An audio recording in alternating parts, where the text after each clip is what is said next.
for you. Okay, I'm just gonna get Alex to come in too. Alex, this is for you.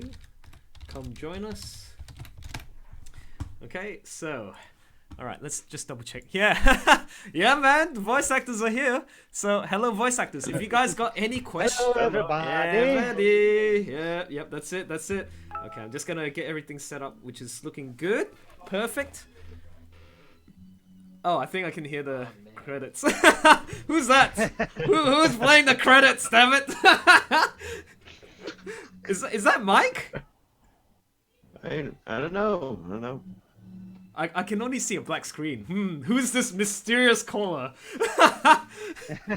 The mysterious caller. No, I think he's. Let him finish the thing. We've got people asking questions. Go for it. Okay. So this Enco Blaze, what was the question? Anton. Is the stream actually live? Yeah, Yes. I know what's. It's live. This is live, but also whoever's. Oh, Mike mutes it. That's Mike. I knew it. Okay. So you know what? Mike, what you're gonna do is mute your Google Chat thing. Mute it and then finish watching it and then come back to us. Okay, so that's good. Yeah.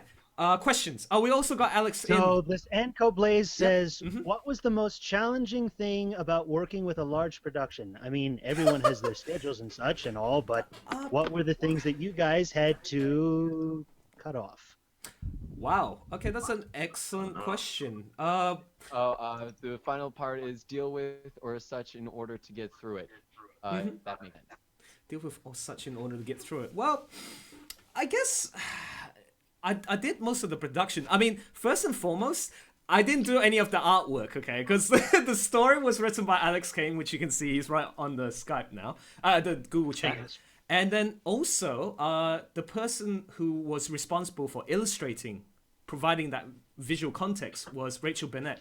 Was she able to make it, Alex? I gave her the link, and she might be swinging in very shortly, so we'll see. Sure, not a problem. My responsibilities were just, as you see, it's pretty much what's said in the credits. Was it challenging? Well, when you don't really have a deadline, it's not too much pressure. I originally had set to finish this before March because I wanted to do it before I went to America for a month. But things happened, and then eventually after I came back from my holidays, which was a much needed break, I managed to go back into it. So to answer your question, it wasn't a real challenge. The most important thing is finding the right cast members to help you out, because it was a combination of people I know and worked with before, and I know they're very reliable. Example, the guy who voiced Quinlan, Rory, the guy who voiced Dakin, Mike. They've been in some of my projects before. In fact, those two have been on my Lackadaisy audio contemplation, my most recent one. It wasn't the movie project, but it was an audio contemplation nevertheless. But yeah, it wasn't really a challenge because you don't have that pressure of a deadline. So it was good. Any other questions? Yeah. Sorry, Chris. Well, there's somebody who's asking here, ever prank called people in character? I've never prank called anybody in character, but one thing that I did do a while back when I was still working my way through college, and Despicable Me 2 had just come out. I was working at McDonald's as kind of a summer job, and what I did was I started answering the drive-thru in the voice of Gru. Hello, this is Gru. Welcome to McDonald's. I can take your order. Would you like a Big Mac? Oh, fantastic. Fantastic. Thanks for that mental image. Oh, man. That's good. But, yeah, my manager heard me doing that, and she said, keep doing that. People came back to the restaurant to hear the voice. Wow. Classic. Wow. Classic. That's exactly what I like. I mean, I do voices when I'm at working in the casino. If you guys don't know, I work at the casino part-time. It's just a side thing, and, you know, it pays the bills, but at the same time, you know, it's a lot of fun to just go out there and do some exercise and do your customer service thing. I do voices and it entertains people. But, I mean, yeah, just curious to see whether you guys have that sort of experience too from, you know, from the others who are in the chat room. Like, Tyler, Mike. I do have an interesting answer to that question. Yeah. And first of all, no, I have never prank called anybody with a voice, but thanks for the idea. And second, I do have a funny experience when I was doing voice work. I sometimes do vocal practice at work when I think nobody can hear me. And one time I was doing it out on the floor, and someone asked, "Are you talking to someone?" And to which I answered, just myself mostly. "Shut up, what do you know?" Ah, awesome.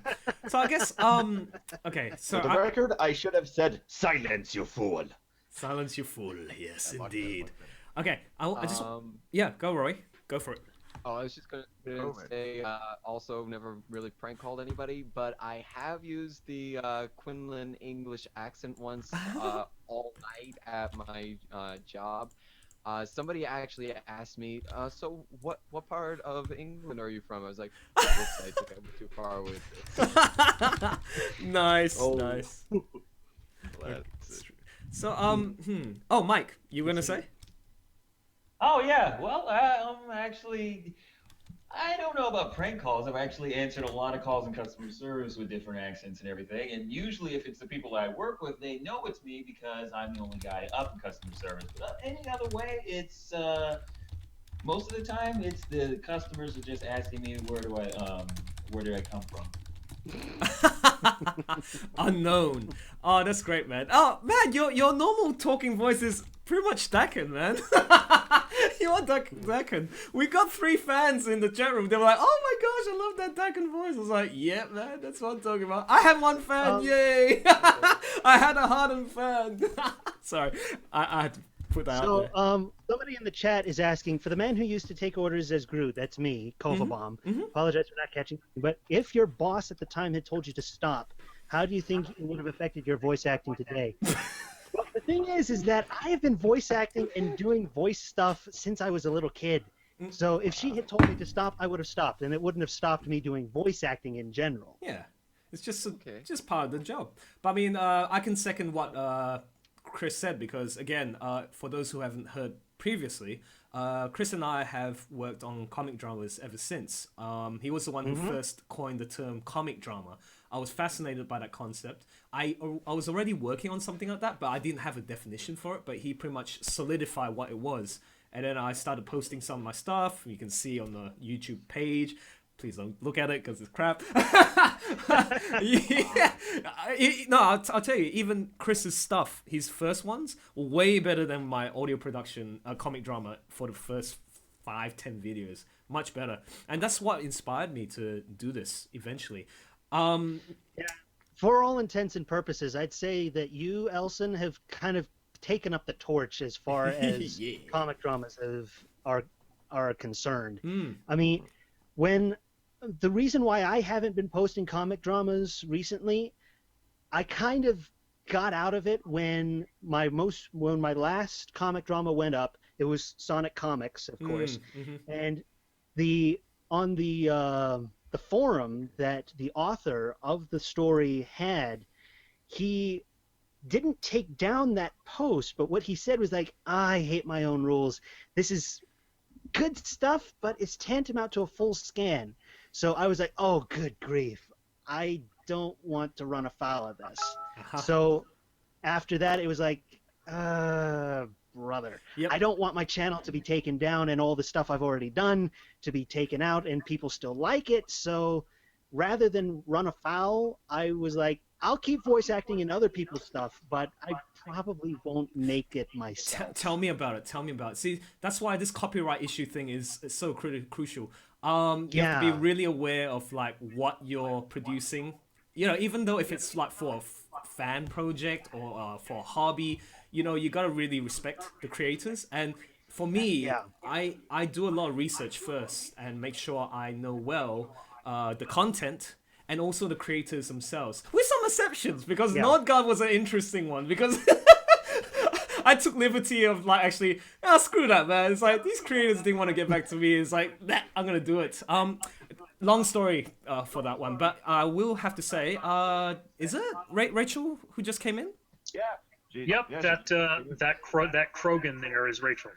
Oh, all right. Cool, My cool. normal YouTube account is not this avatar, but oh well. Fair enough. Okay, I guess we got. We do have.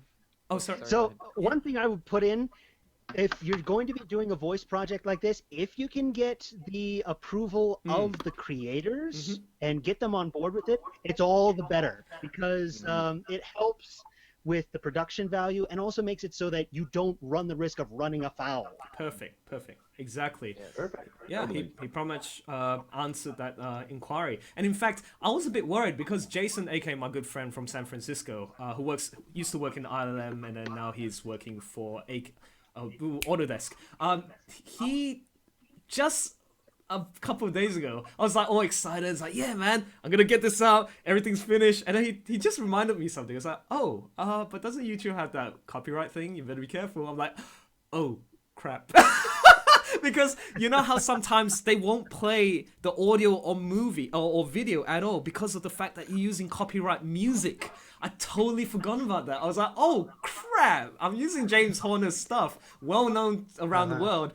And Shadow of the Colossus, I've used the music before, but I didn't get any like notices. Oh yeah, that's awesome stuff. Yeah, awesome stuff right there. But I actually did get a little message. It's not like a strike or anything. It wasn't too significant. It's just saying, hey, the copyright holders of this theme track, which was Braveheart, you know, we noticed that you're using this piece of music. We're not going to take your video down, but, you know, it might not... We claim. Yes, exactly. We claim. So I was like, phew, when I was uploading 2 gigs of data into this... I mean, uploading this video, it took a long time. I was just fingers crossed that it just allow it to play, and thank God it did, man. Oh, so good. Anyways, so now that we got most of the people here, okay, I just want to introduce everybody, okay? First and foremost, we got not only my cast members who helped me with this project. Sadly, there's no girls here, with the exception of Rachel. We also got the creators who kindly allowed me to have the liberation to actually work on this, you know, without any too much restrictions on it. So, Alex and Rachel, I'm just gonna let you guys tell us your thoughts on the production. Like, what do you think? Rachel, you want to go first, or do you want me to go first? You lead off. You're better at talking. I thought it was absolutely phenomenal. Excellent. You know, it's tough. Obviously, I mean, Rachel and I have been working on this story for like 10 years, and it's always kind of tough to like hear voices that aren't like 100% exactly the voices that you've been imagining for 10 years. But you know, it's been absolutely, yeah. I mean, but even so, like, it's been absolutely fantastic. You know, like the you know, the mood for each scene, you know, every line felt delivered the way it needed to be delivered. You know, I apologize for not having a robust pronunciation guide for every single thing. That's all right. Yeah, but, that can you know, be, yeah. But you know, it was, you know, it was great. It was great hearing it. It was great seeing it. The musical selection was great. You know, Shadow of the Colossus, of course, was one of the soundtracks that I wrote some of the original stuff to, so it fit right in very well. How about that? Sound effects work was great. The sort of Ken Burnsian style editing was great, with how the different panels were handled. Yeah, I really enjoyed it. Good. Well, that's all we need to hear, man. As long as the creators really enjoyed it, that's fantastic stuff. I mean, Rachel, you can just say like, sorry, go for it. I pretty much agree with everything that he was saying. There's a lot of the emotional beats at the end that you guys really nailed, and it was pretty rad.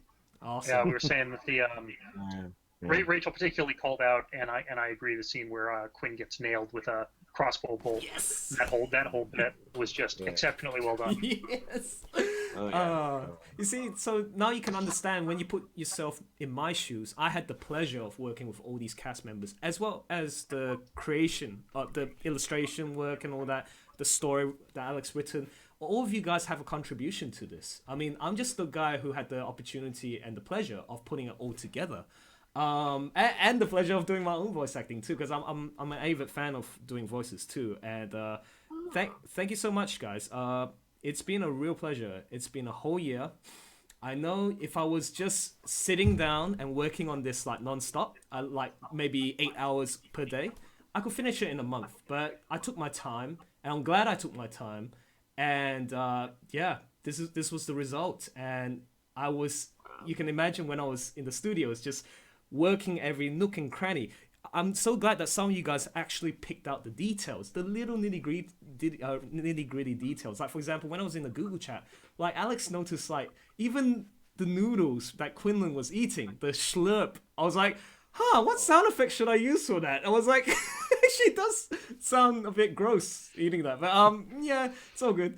And then I want you guys to pay attention to the ad-libbing, too. There was a lot of ad-libbing that was not scripted. And this was a perfect reflection of how I've read Alex and Rachel's story in my head as I was reading the book or the webcomic, voicing the voices myself as the characters, both guys and girls. And then you see, every time when I'm reading something that I really truly love and I'm truly emotionally invested, I've got songs in my head playing. I've got voices playing in my head. And then I have these tools, I have these people, I have these resources to be able to just amalgamate it all together into one thing. And it's been a pleasure. So really, bow down to you guys for your performances and everything. And also Alex and Rachel for allowing me to use your IP to...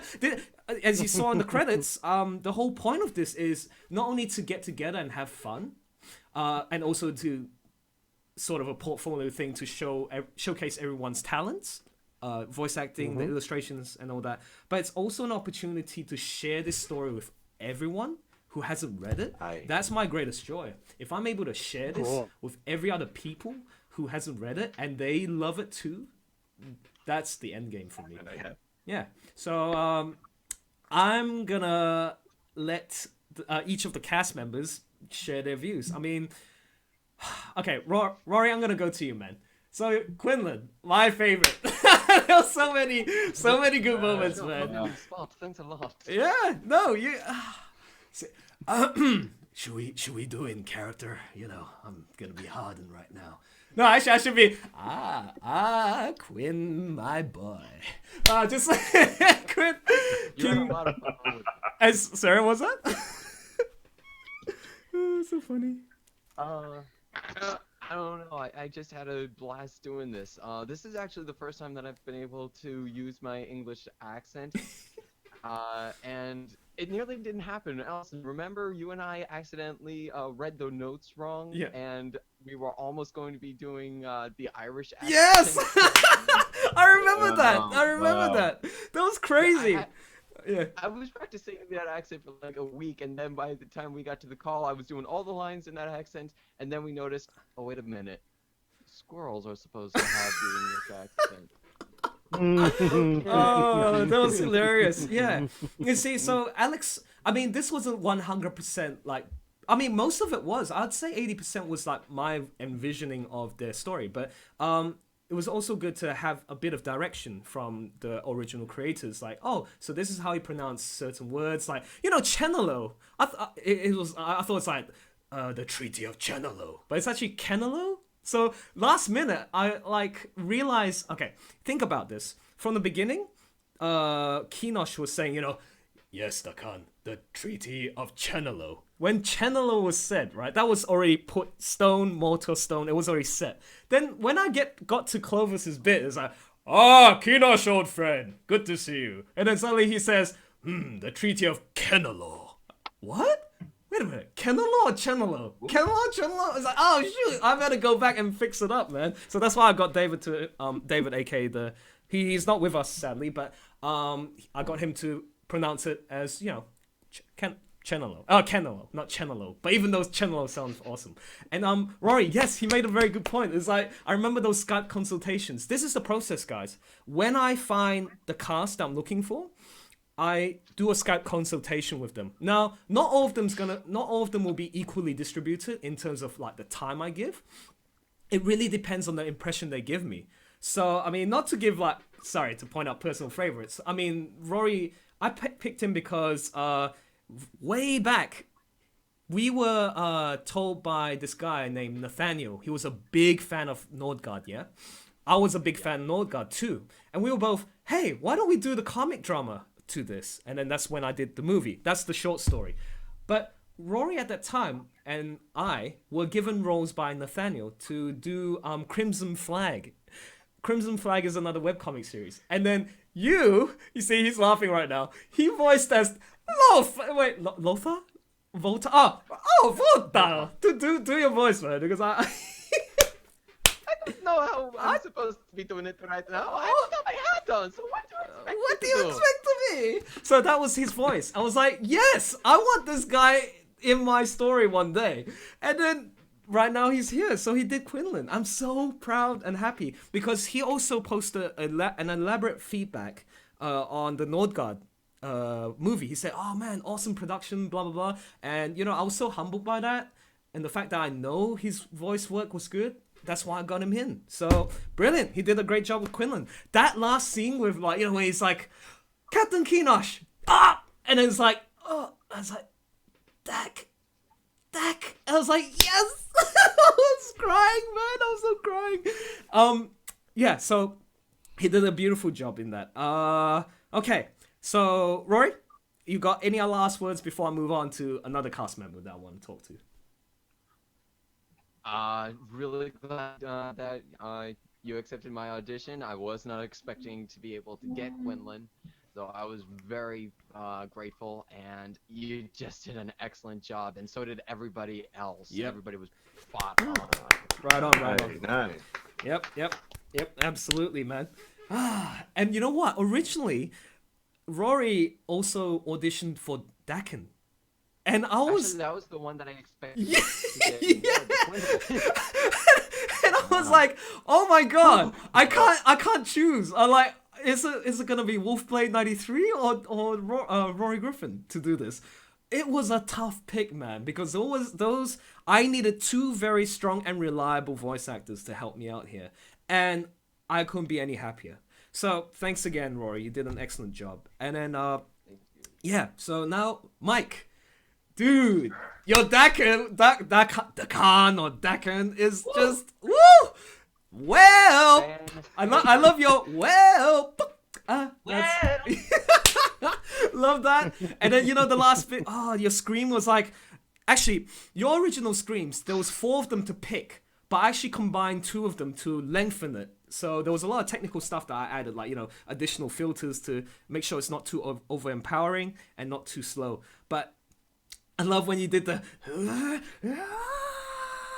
and it was like, yeah, so good. Yeah, got a lot of water that day. Oh, yeah, couldn't imagine, man. And your interactions with Kinosh, oh, beautiful.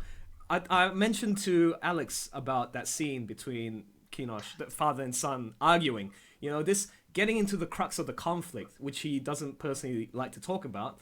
And now we get to see it. And it's like, wow, look at the exchange, man. It's like, you're not gonna let this old war, blah, blah, blah. It's like, that's enough. And it's like, and then the music comes in. And it's like, and then I always have this geeky moment. I already mentioned to some of the voice actors earlier on. It's like, Dakan, we've all suffered for our, you know, blah, blah, blah. And then he says, if you could see what I've seen. And then the colors of the rainbow. It always makes me laugh. I'm always thinking he's gonna say the colors of the rainbow. It's like, what? What did you just say? It's like, oh no, no, nothing. But anyways, yeah, man, your deck was awesome. It was a pleasure. I picked you because of your, well, as described in the ending credits, like you had that voice that I was looking for, that youthful. I'm just at a loss for words, man. You did a great job. So. So happy to have you in. In fact, just a reminder, Mike and Rory. Rory did previously Lackadaisy. He voiced as Mordecai and also Abelard. And then Wolfblade, he voiced as West Clyde and also Victor. So yeah, it's just great to have these two because they're really reliable, and the versatility. I'm sorry to sound really biased between all these talented people, but his versatility is amazing. Love his versatility. I love the fact that he can just switch different voices. So he did Krim and he did Dakin. I was like, yeah, man, it sounds great. Okay. Anyways, so the next person, yeah. So Mike, do you have anything? Oh, yeah. We do have one very specific request. Oh yeah, sure. We want Keenosh's voice actor to say this. Dance off, bro. Unfortunately, he's not here. I'm sorry, Yeah. David's not here. Do you know why? Because he's in the UK. The people who are in Europe, for example, like Limroto right here, he's dressed up really nicely. Look at his bow tie. Awesome job, man. Yeah, they live in Europe, so it's about 1:30 a.m., 2 a.m. in the morning. Right now, it's about getting close. Oh, it's 3:30. Oh shoot! I'm sorry. Oh, wow. 3. It's getting to 10 a.m. over here, and I've got a graveyard shift at 10 p.m. But anyways, quickly, Mike, do you have anything you would like to share, thoughts-wise? Well, throughout this entire movie, all I could think of was that moment in Kung Fu Panda 2 when he's in the air with all the martial artists. He's like, "I love you guys so much." Yeah, awesome, man. Like all these voice actors, it's really awesome. That's good, man. Humble. Yeah. Oh, sorry, Alex, you were gonna say something? I can see your face pop up. Oh no, I was looking at the chat room and I saw that someone had asked how Rachel's hiatus was going. Yeah, sure, please. Between chapters 2 and 3, Rachel. I don't know if you want to let folks know what's going on there. I don't know if there's anything really special about it. We worked on this for how many years straight through? Yeah, like it was like 5 or 6 years from like serious. Like we'd gotten the script and then we did the first draft and then we completely scrapped the first draft and then we started again and yeah. So. But yeah, sorry, Rachel, yeah, just of like pure comic production, probably a good like 3 years or so, 3-4 years straight. Yeah. And that's every week, like nonstop, pretty much. So I hit a wall, so needed to take a breather. But we're getting ready to gear back up. We fortunately have Jerome to do a great side story for us. Nice. Yeah, Song of the Eastern Sands, which is going right now.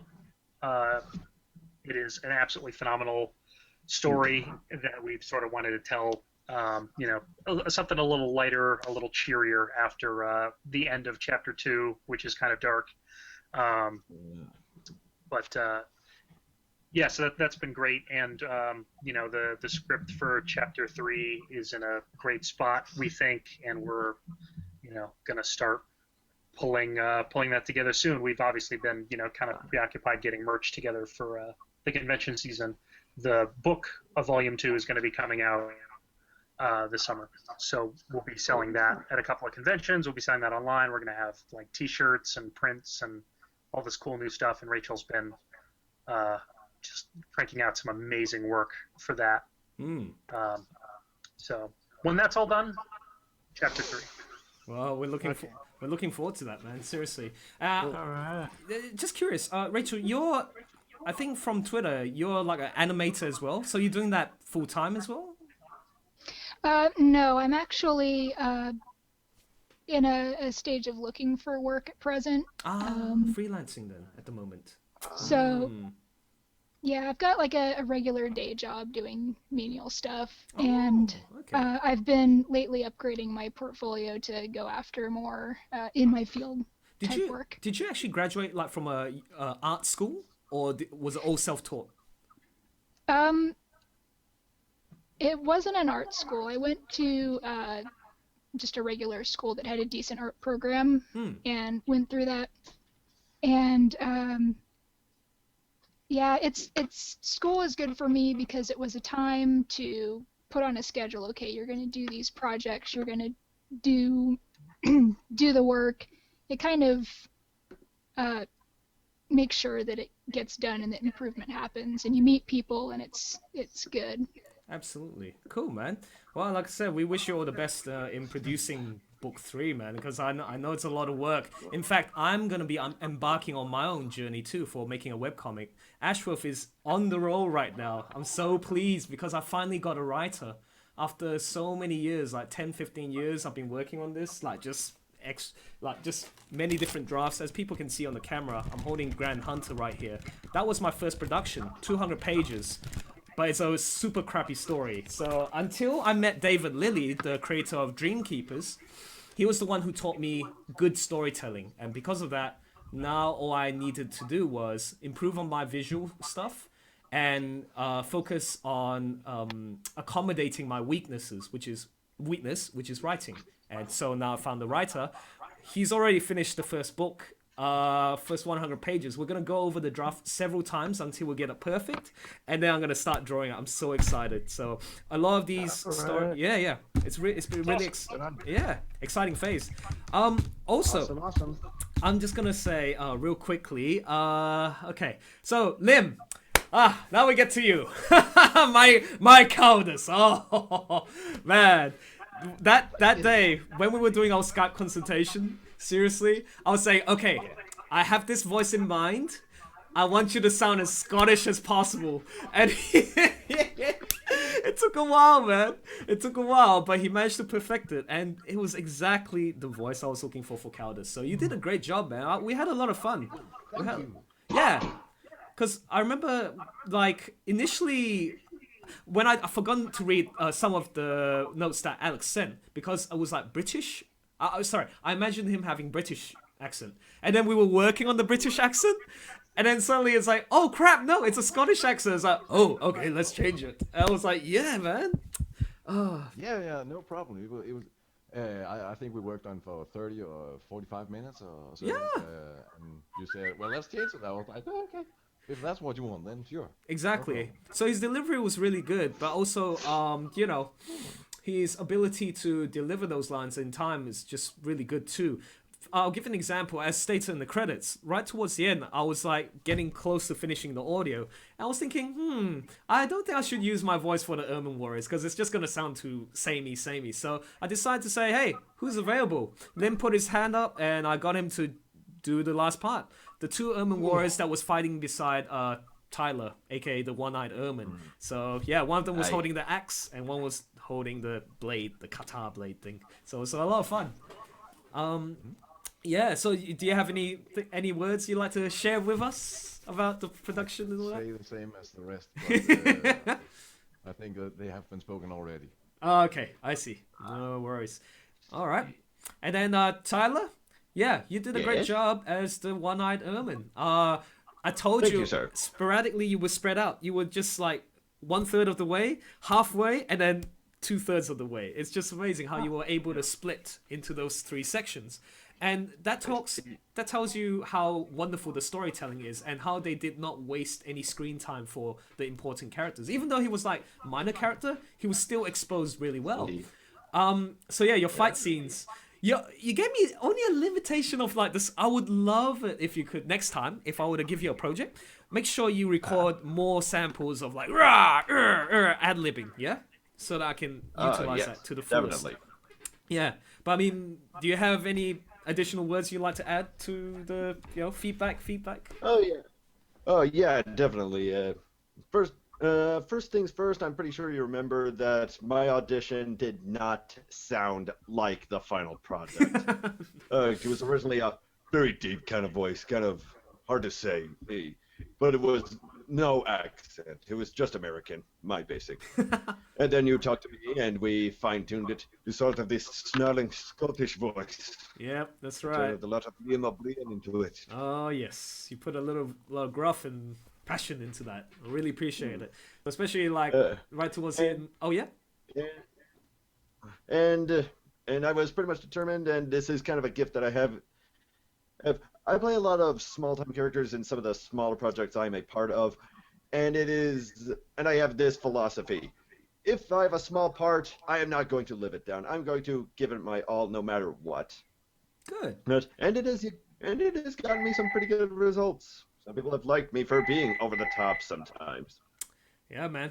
It all depends on the director at the end of the day. So, yeah, you just gotta tailor towards their needs. And then the same relationship goes to the others too, like from director to the voice actor. You need to attend to their needs too, as Chris would know and everyone else knows.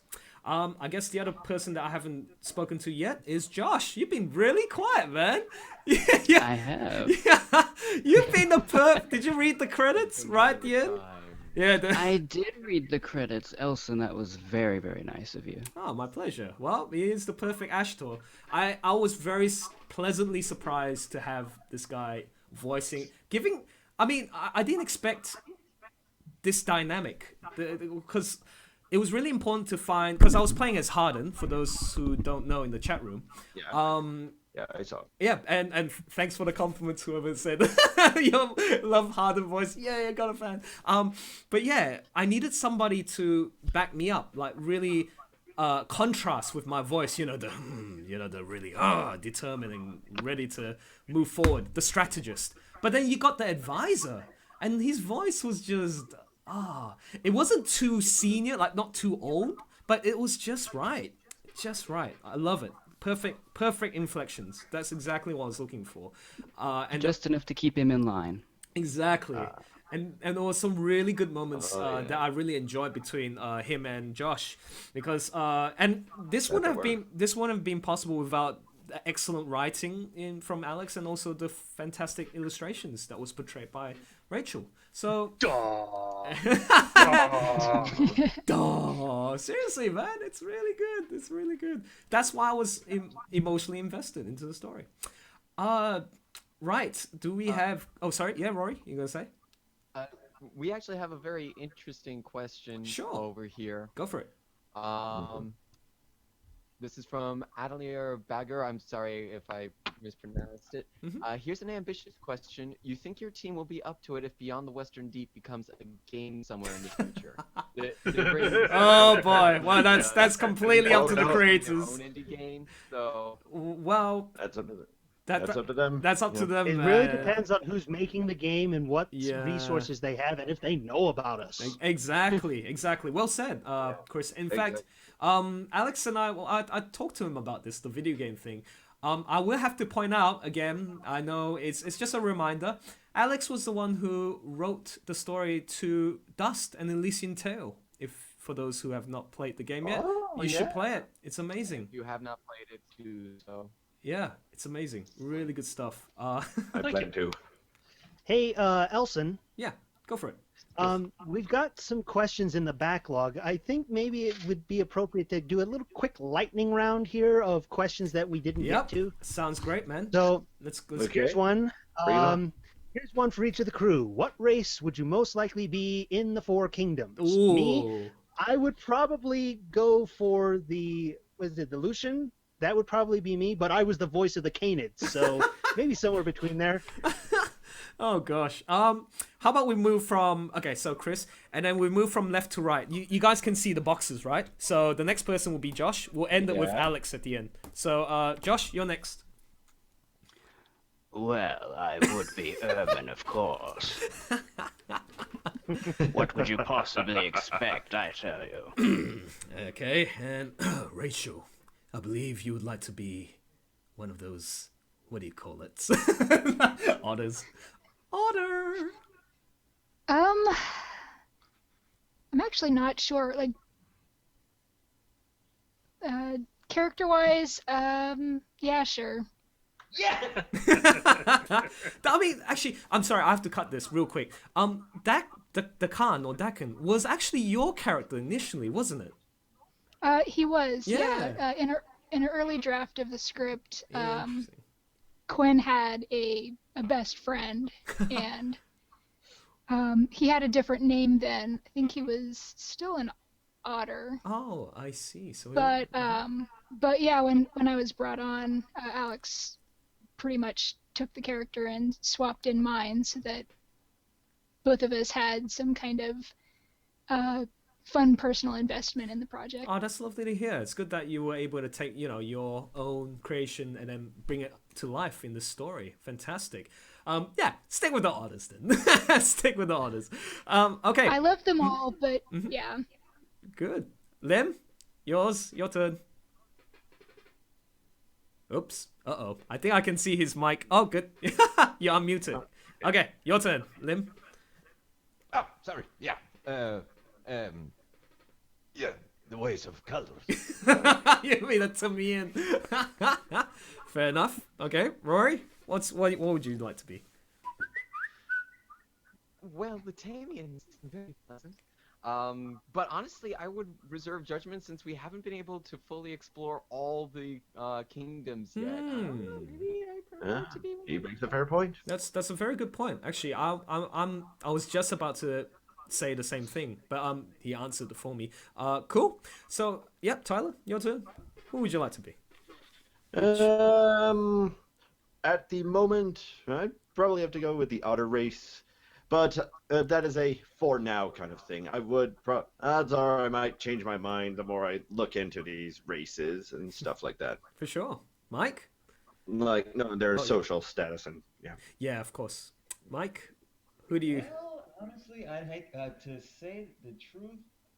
I'm kind of biased on all of them because, to tell you the truth, I'd like, from what I've seen so far, I kind of like how they all are. They all have their strengths, they all have their weaknesses, they all have their likes and dislikes, and so far it's pretty lateral for me, so I can't really decide. Damn it! You answered the second part to my question. He pretty much Hire all of them. No, damn it. Well, looks like he. Look, wow, Rory and Mike pretty much answered my response. Yeah, I'm undecisive here. I love them all as well. Just like what Rachel said and Mike. I couldn't pick a favorite. I mean, if I was the Ermine, I'll be not as brave as Harden, to be honest.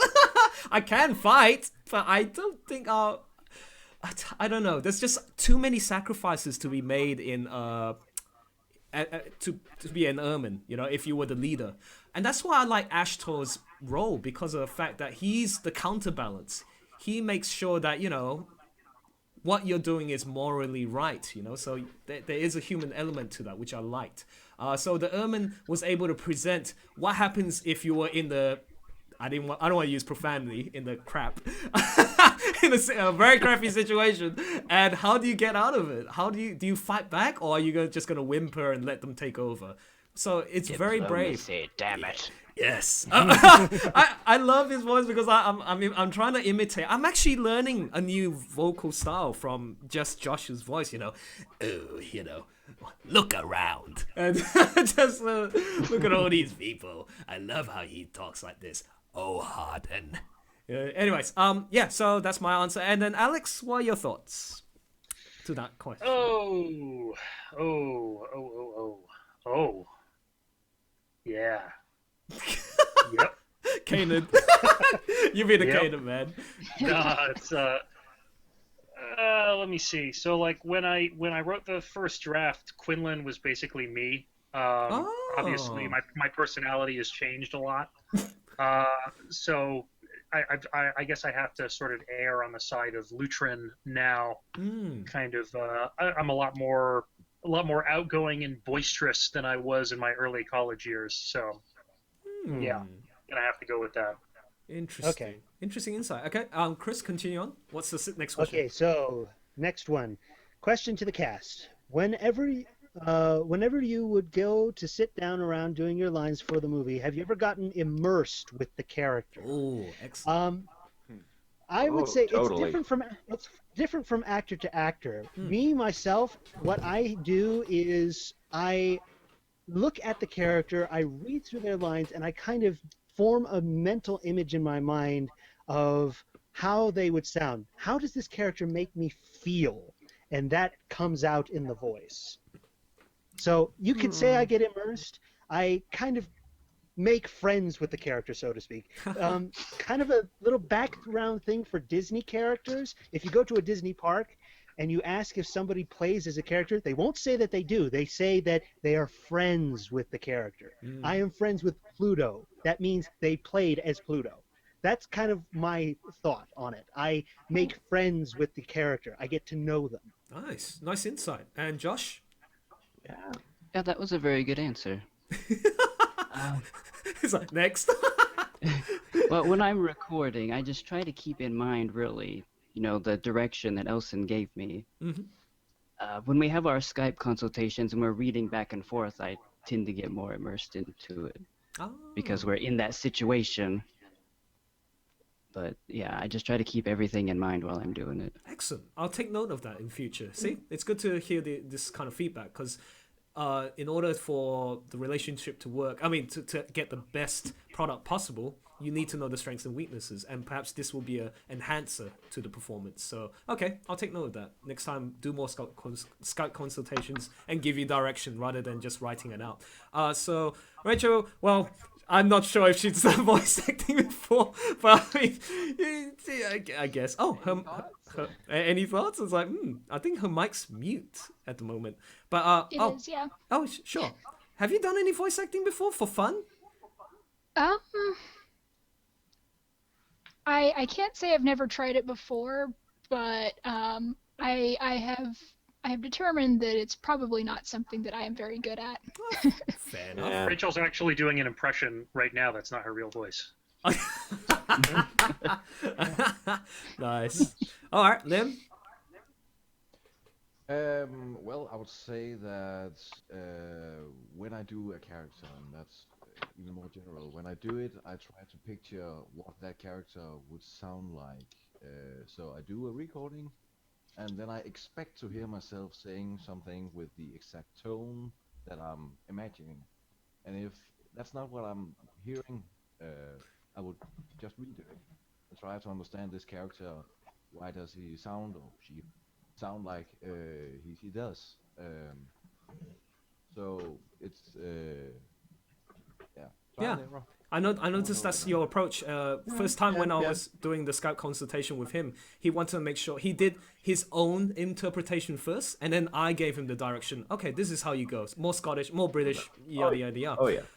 So it's good. I know that. And you look really, really nice with that bow tie. He looks good with that. It's like when he was explaining, it's like, interviewing celebrities. Okay, so Rory, what's your approach? I think I know your approach. So you say it out. I'm going to say that, I kind of did it the same as Chris. I got to become friends with Quinlan. I was able to draw a little bit from just my own personality because I do share some of that timidity that he has, especially when I have to deal with confrontations. But overall, a lot of it came down to direction. Like has already been said, our Skype consultation, that really helped to solidify the character, because if you listen to the audition that I put in for Quinlan, it's a good deal different from the performance that you hear in the movie, and I'm not just talking the accent. But I generally keep some distance between me and my characters, or at least I try to. Nice. I don't want to get too involved, because that can get messed up sometimes. Interesting. Very good. Tyler? Okay, how best do I put this? Mine was a bit tricky in terms of getting immersed because he was only there for 2 or 3 scenes, but yeah, I did have a method, believe it or not. First off, it was all about just reading the subtle parts. First, when he said, "They're with the Canid, kill them," I already associated that they had issues with the Canid.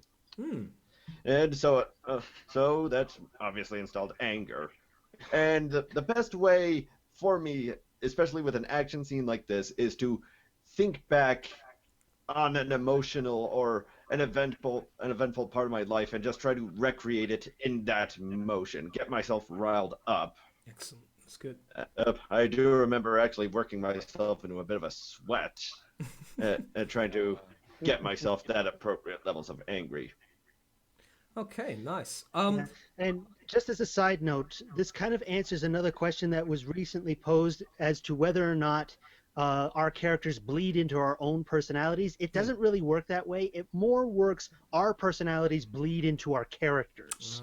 Yeah, agreed. Yep, Yeah. agreed. Very rarely does a character bleed into the actor's personality, unless that character is someone that they live and breathe. Like somebody who's on television and does like think Star Trek: The Next Generation. Captain Picard, he survived for like 7 seasons of that. That's And right. you could probably make the case that Jean, if it was anybody else, maybe Jean-Luc Picard became kind of part of Patrick Stewart's personality. I can't say because I'm not Patrick Stewart, but the thing is that if a character has this very involved story, and depending on the actor, if that character lives for a long time, then that is the situation where the character can bleed into the actor's personality.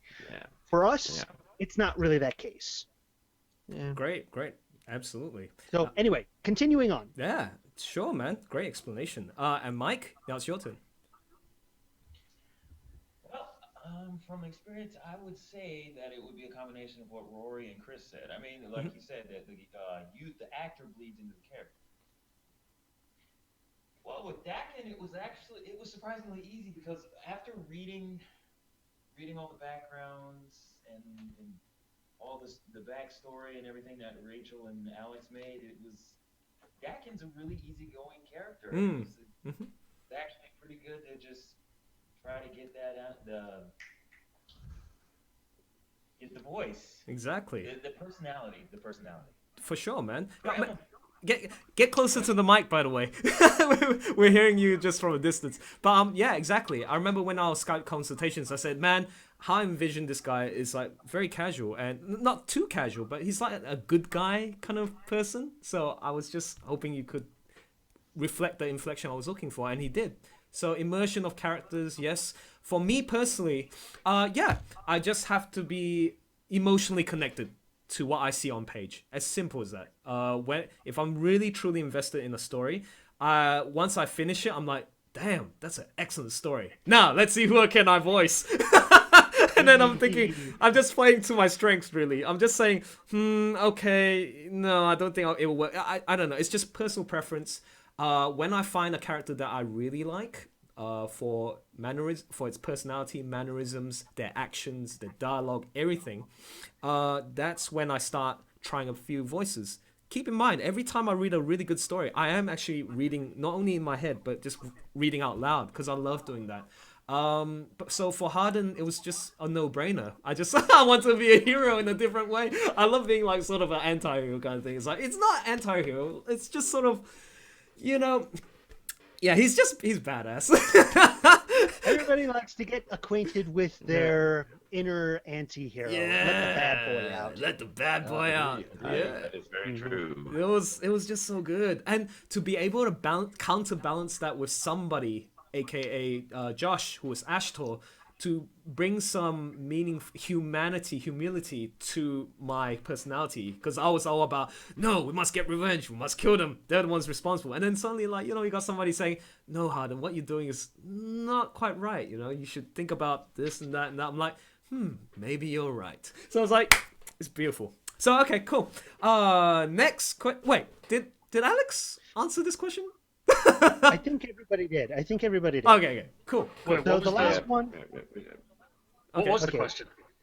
the question was if you get immersed in the character. It was more for the voice actors. Yeah, that's true. That's Oh. true. Yes. Yeah. Yeah. Okay. So the last question that we didn't really get to is kind of a more general question. How do you get into voice acting like we've done? Oh, So boy. that's a very broad question. Very but broad. for me personally, Yeah, I very have had a broad. passion for this ever since I was a little kid. I've been quoting movies, singing songs, and it's just something that I find not just therapeutic, but also just enjoyable.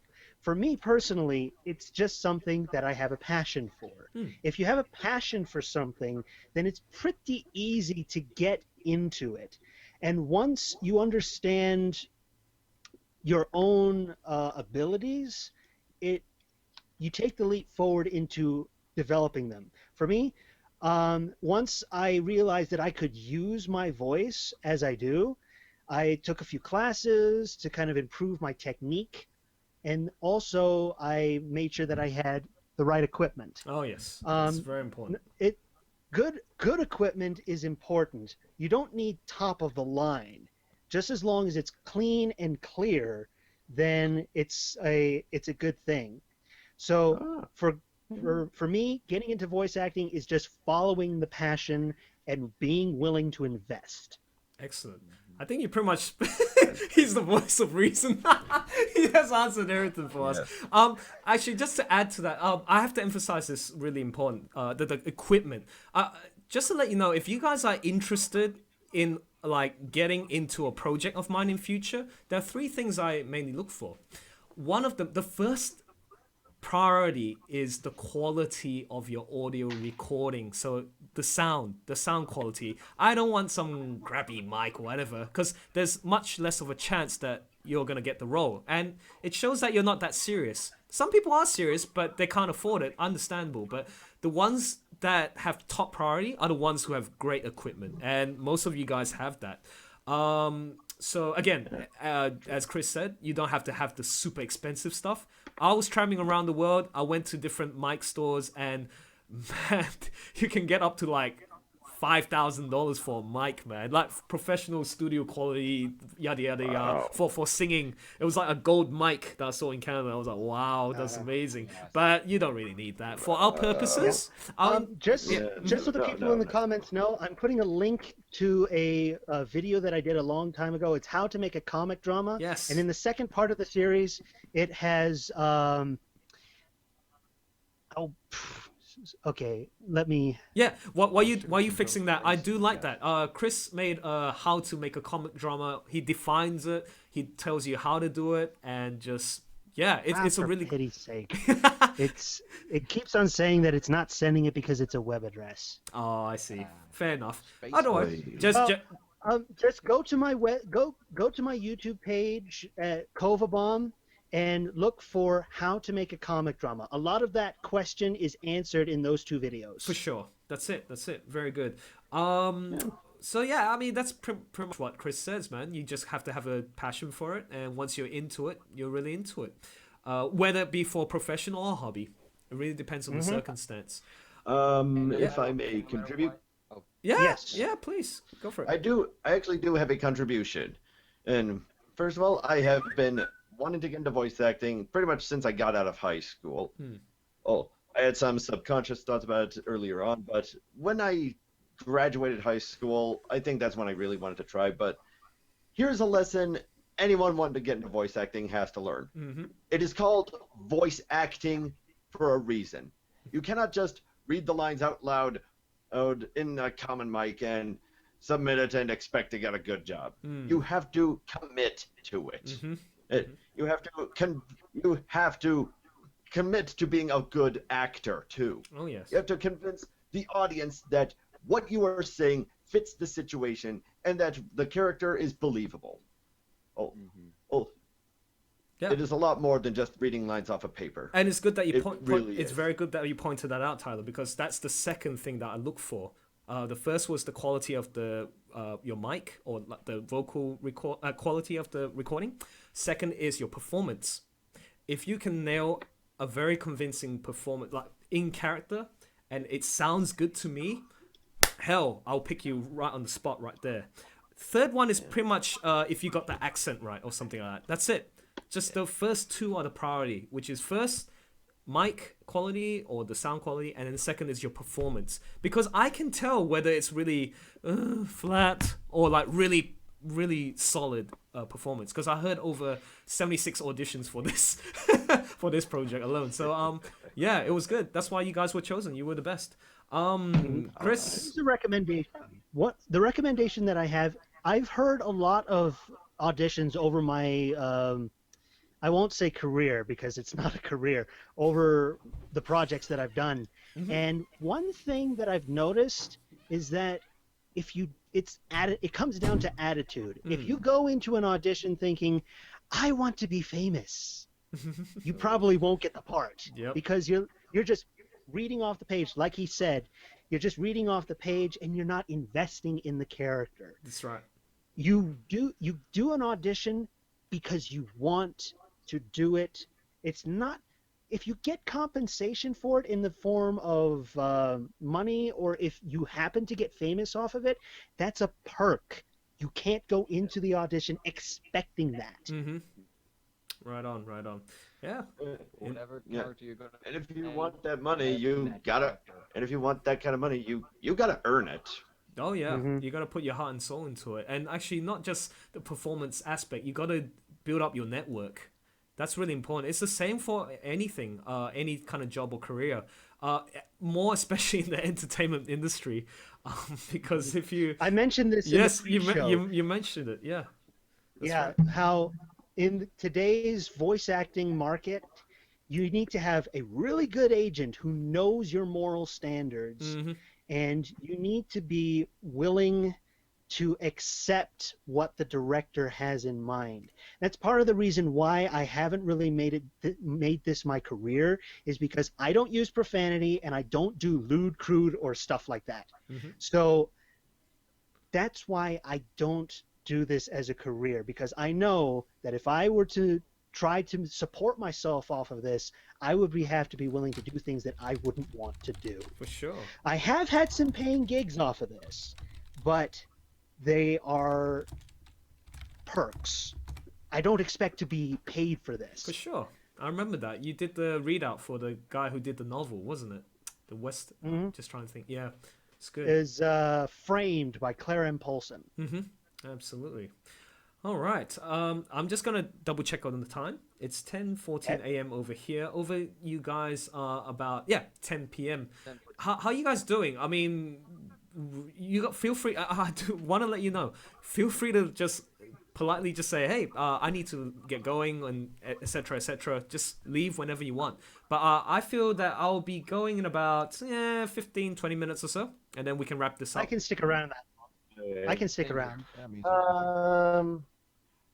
Give me a few minutes. Sure, no problem. I can hang around. Just try and see if there's any other questions that people had, or I'm just trying to catch up. One person is asking just to make sure that you're going to leave this live stream up after it's finished, so that they can come back to it later on. Yeah, no, absolutely. Yeah, definitely. This is recorded live, and they can definitely go back and watch this. Q&A session. Right. Perfect. All right. Yeah. Okay. I think we just want to double check. Jerry June asked a question if you'll be doing a comic drama of the Song of the Eastern Saints. Oh. I was like, ooh. Well, yeah, I really enjoyed the story so far. No plans at the moment, because that story is still fresh. I usually do, for the movie projects, it has to be at least, the length of what you've seen in Beyond the Western Deep, which was 2 books. That was a lot of work. It took like 10 years in terms of like research and planning and everything. 4 years of execution from, illustrating based on Alex's script and dialogue. So only until I find something that I really like, truly like, and then also a book that's already quite lengthy. So a very good example, the next project, I already done Norgard, perfect. I would love to see book 2, but I don't think that's going to ever happen. And guess what? I'm going to be, I know you're like, sorry, bro. But you know what? I think I'm going to, one day, probably continue on.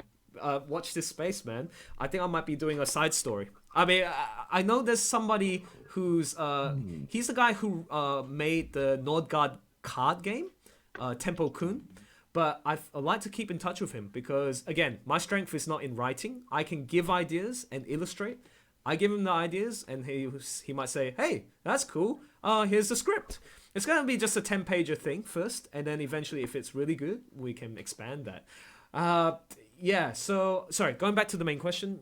The next thing I would really love to do is Dreamkeepers, the movie. So, I already got 2 people confirmed for the position, man. As you already saw on the credits, Mike is gonna play as Bobby, and then Mippa, who's unfortunately not here with us. I think she's already in a recording session. She will be playing as V. So for the rest of you guys, there's an opportunity for you guys to audition. Now that I found out that it takes this amount of time and effort to work on these the movie projects, I plan to do maybe one a year, something like that. One a year. So taking a break now. I'm gonna focus all my efforts on Ashworth, the webcomic, because I want to make 100 pages within the year, and it is possible. But next year, yeah, I'm definitely looking out for people who are keen to join me for Dreamkeepers the movie. Specifically, which graphic novel? Number 4. Number 4 is the one that I already have all the music and the stuff in my head right now. Because David Lilly and Lily, they managed to get somebody, Albrecht, that's not his real name, by the way. He composed the Dreamkeepers soundtrack. So more power to them, because the fact that I don't have to worry about copyright music, and this is good stuff, really good music, it is a godsend. So all I gotta do is find the right voice actors to fit in, and I found 2 out of the possible 50 that's in the book 4. There's a lot of characters in there, so yeah, just looking forward to that. Really looking forward to that. Let's see now. Anything else? Just trying to think. So, how much more time do we have? Sure, it's 10:18 at the moment. Perhaps 10 minutes until 10:30, so we can wrap it up at 10:30. If you guys want. What would you say to opening it up to the chat, seeing if they have any requests for voices or impressions that they want us to do? Yeah, of course. That's a good one. Bring it on, guys. Bring it on. Bring it on. Yeah, you heard my Gru. You heard me do Gru. So, are there any famous characters or whatever have you that you want to hear people do? Yeah, exactly. 10 minutes on the line. Well, I could pull a mean Homer Simpson. Anyone want to hear that? Yeah, go for Give it a shot. Give it a shot. Hold on. Ooh. Oh, Grandpa, you and all your crazy stories. Bart broke my teeth. The nurses are stealing my money. This thing on my neck keeps getting bigger. Oh, sweet. That's nice. That's great. That's great, man. That's great. Really good. We have a request for best Hollywood trailer voice. Oh, nah, I don't have I to. believe I can take that. Oh, go for it. Oh, I'd love to hear this, Nim. So, this summer, it's Dreamkeepers, the 4th chapter. Now, in YouTube's channel, with Dark Speeds and the rest of the crew. Yeah. Featuring people like Mike and Rory, and all the rest of them. Wow, nice. Hey, really. Nice. Oh, sweet. Very good. Sweet as. No, it was pretty good. It was pretty good. Yeah. What's this keep calm and climb on? Keep calm is sort of a phrase that's kind of coined in UK, which is... Yeah. Oh. 10 minutes. 10 more minutes? Sorry, that was my mom. Sure. It's like, hey, Mom. Yeah, what was I going to say? Actually, I'm just trying to think, Alex. The voice... Actually... No. You were the guy who wrote the story. So I was wondering who was in charge of the voices, the casting for Dust and Elysian Tale, because I really enjoyed a lot of the voices in that. Really man, enjoyed that's Yeah, I looked at that. That was impressive. Yeah. that was Devin Mack. He has a group called Toon Platoon, and right. all those folks are absolutely phenomenal. Keep in touch with them to this day. Nice. And Devin, yeah, he was absolutely brilliant. But yeah, that was Lucian Dodge as Dust. He does a lot of anime now, a couple of game roles. Kimlin Tran as Fidget. I feel like she deserves a lot more than she's gotten, but I think she's just waiting for her breakout role. But a lot of those people, and Matt Gafford, who did, oh god, I can't remember, Gappy, old Gappy in the Cave. He just did a great short called A Fox in Space. It was a Star Fox animation. Oh yeah. Right. Him. Wait. So that. So say he animated that and did a bunch of voices, and Devin Mack was the voice of Pigma Dengar and kind of this hilarious cameo. But yeah, that's a lot of, like a lot of dust folks moving on to great things. Wait. So you know the guy from A Fox in Space? You know that guy? I mean, Matt Gafford was one of the voice actors on Dust, so I read his dialogue. And, so, which was the character that he voiced again? Sorry, I missed that. He played Old Gappy, the guy missing his teeth, swinging the cane around. Ooh, I hate you, Lawrence. That guy. Yeah. That guy. Right. Oh, seriously. Oh, yeah. No. Oh, okay. Those are the guys that I also admire a lot in terms of the voice, because this is a guy who's not only, he's like multitasking, like what I've done with the audio production. I did casting, did the audio blind, everything. So he was able to do the voices and then the animation. And I absolutely, if I could have a voice in terms of versatility, I would love to have what he is able to do, like Fox McCloud, hey Peppy, like the new Brooklyn, New York accent from that guy. And seriously, I just love his. I was super impressed that he played Fox and Wolf and their voices in that short in particular. Just brilliant. Yeah, brilliant, right? Just so completely different. Exactly. Watching the behind the scenes video where he switched off from the two voices, one right after the other. That was super impressive. Oh, wow. Yeah. That is very impressive when you can flip between voices. Absolutely. That's good, man. All right. I think we're coming to a close, man. 10:25. So. Almost. Yeah. Yeah. Almost. It is. So just think back. I think I'm gonna watch the video again, and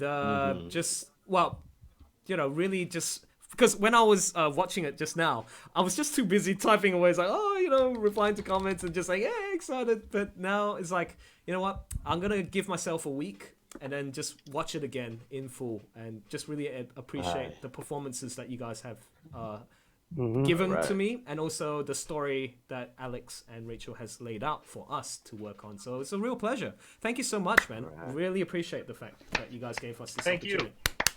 All right. I think that's it. Again, I just couldn't emphasize my thanks to your performances, each and every one of you. Sadly, to those who couldn't make it, you guys did an amazing job. Would love it if you guys were here, but yeah, you guys are in spirit. So in future, like I said, if you're interested in joining my projects, just keep watch of my Twitter account or like my DeviantArt, because I'll be posting news from there. Also, please support Alex, Kane, and Rachel on this series. And also, Jerome is in the chat room right now. He's the guy who... Sorry, I missed out on your comments and such. Thank you for your compliments on my voice. I mean, it's just a normal voice. But just, support them. He's currently working on Eastern Sands. Sorry, Song of the Eastern Sands. I got it right there. Songs of the Eastern Sands. So support them. Are you guys planning to do a Patreon one day? Not at the moment, right? No, not at the moment. A lot of effort to sort of get that going, and for sure, I've got my own freelance work that I do, and Rachel's like she said, looking for something a little more full time. So we feel like at the moment that'd be kind of a distraction. But for sure. Okay. We'll see. We'll see what happens. If there's a clamoring and some big fat cat executive comes up and is like, "I'll give you $1 million." To stop working and just work on this. We don't even need a Patreon in that case, guys. They'll just give us the money. I know. Yeah, it's tough. In this dream scenario, we've already got the money that we need to work on all the future volumes. So amazing. With $1 million in spare. Yeah, exactly. I'm in the very fortunate position where I'm able to cater. Like, I have the luxury of having a lifestyle and also working on these projects. So I'm the type where the only weakness to this is that I'm not as committed as to the people who are really putting it down full time. Like, for example, aka Dreamkeepers, David Lilly and Liz. Fufu, who does Uber Quest with a wife.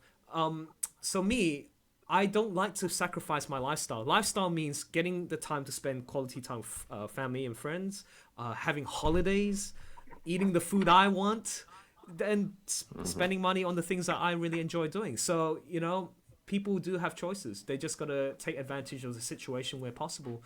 And once again, I guess to close this off, I'd like to once again, Alex and Rachel, thank you so much. for. Thank you for doing this. No, Absolutely phenomenal. And thank you to the whole cast. You guys have been phenomenal. Yes. Thank you to everyone in the YouTube channel for asking questions and watching. All right. Yep. And for reading the comic. And yeah, Okay. thank you all very much. All right. Thank you. I'll just end it All with right. thanking everyone who was in the chat. So, Chris, who voiced the Canaan soldiers, thank you so much. Okay. You are very welcome. All right. And Josh, aka who voiced as Ashtor, thank you very much. Thank you. Great job, Elson. No worries. And then Lim, who did Caldus. Oh, yes, the Scottish accent. Good job, man. And yeah, and Rory, my favorite Quinlan, man. My Quinlan, my boy. I don't know how many times I have to say that. Enough. Also, Tyler for One-Eyed Ermine. Awesome job. And Thank you very much, sir. Yeah, Mike, with your versatility, it's always impressing me. You did Dakan and also Krim. Awesome job, man. Thank you, man. Hey, there's Elson. Before you go, there's a friend of mine has been watching the movie, and he wanted to put a good word in. You think I could let him ask the question? Yeah, of course. Go for it, man. Go for All right, it. give me a sec. Okay. Put in a good word, huh? Hello. Oh, yes. Hi. What's your name? Yeah. Yes, hi. My name is John. I'm his friend, and he came over and we were playing games and started watching this movie, and I thought it was really great. Now, it reminded me a lot of, well, first the Avatar, the Airbender, how it was. Damn. But it also reminded me a lot. I don't know if y'all seen it, but an old show called Redwall. Oh dear. Alex and Rachel, they're gonna be like, yes, and everyone else. No, thank you so much. Yeah. Well, Alex, you can easily spend. Well, in the beginning, you can spend the next 30 minutes talking about this. But yes, John, let me tell you. Yes, Redwall. Yes, Rachel and I are both big Redwall fans. We're big fans of the book series. Yeah, the television series was based on the book series, and we loved it growing up. And a lot of what Beyond the Western Deep is us wanting to take those kinds of stories and adapt them for a modern audience and a more all ages appropriate audience, as opposed to a story that's more geared towards children and young adults. So we wanted to sort of raise the level of discourse a little bit, change the moralities around a little bit, add some deeper characters. So yeah, the Redwall connection is definitely intentional. Definitely. Oh, it was perfect. I'm definitely showing this to a bunch of friends of mine. Oh, sweet. Thanks. Really appreciate it. We appreciate it, John. Yeah, quickly. I would watch it. I would buy it. I would buy several copies. Awesome! Yay! Go to their shop. The book is still available, man. I got the book, man. I got the book. So wait, quickly, John. Do you do voice acting, or you just like what are you doing at the moment? You just a university? I do not. I'm working full time. I've never tried voice acting. I don't know if I would be good at it, but I work full time. But I'm also going into the military. Oh, soon, nice. So, Well, respect. Thanks. Respect. Yes. All right. Want to throw that in there, and appreciate watching. It held my interest a lot. It was great. Yes. All right. Awesome. That's great to hear, man. Appreciate it. Thanks. Thank you. Cool. And that was so much, John.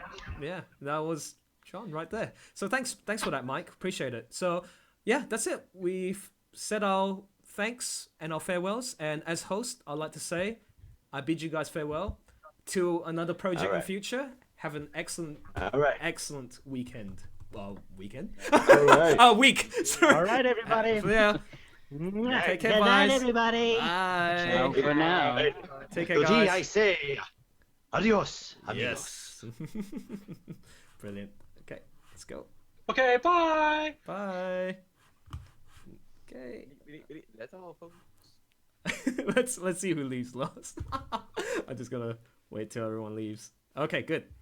Everyone has left the call, and thank you very much for listening to the stream. Hope you enjoy it. It is a record, a historic, a milestone achieved, and say no more. Have an excellent day, guys. Thank you so much for watching and all the feedback. You guys have been amazing. And the guys who were joining me, and the ones who didn't make it also. Thank you. You guys have been in spirit. Take care, guys. Till next time.